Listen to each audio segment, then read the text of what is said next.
Natagpuang palutang-lutang sa ilog sa Batangas City ang bangkay ng isang lalaki. Nagbabalik sa report si Paul Hernandez.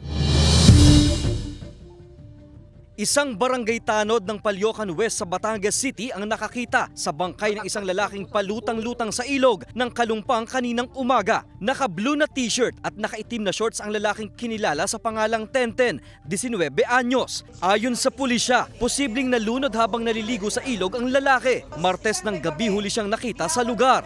Nung naliligo na po siya at nakita dumiretso pa po siya banda, nag-forward lang.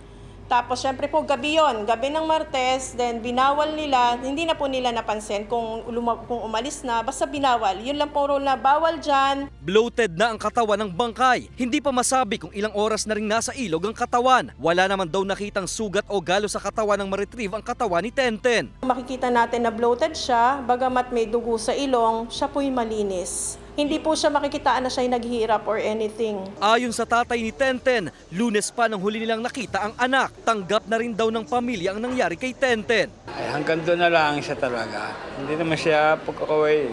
Sino ay anak. Sino ganawang magulang, hindi nagmamahal sa anak. Isa sa ilalim pa sa autopsy ang bangkay ni Tenten na bahagi ng isinasagawang follow-up investigation.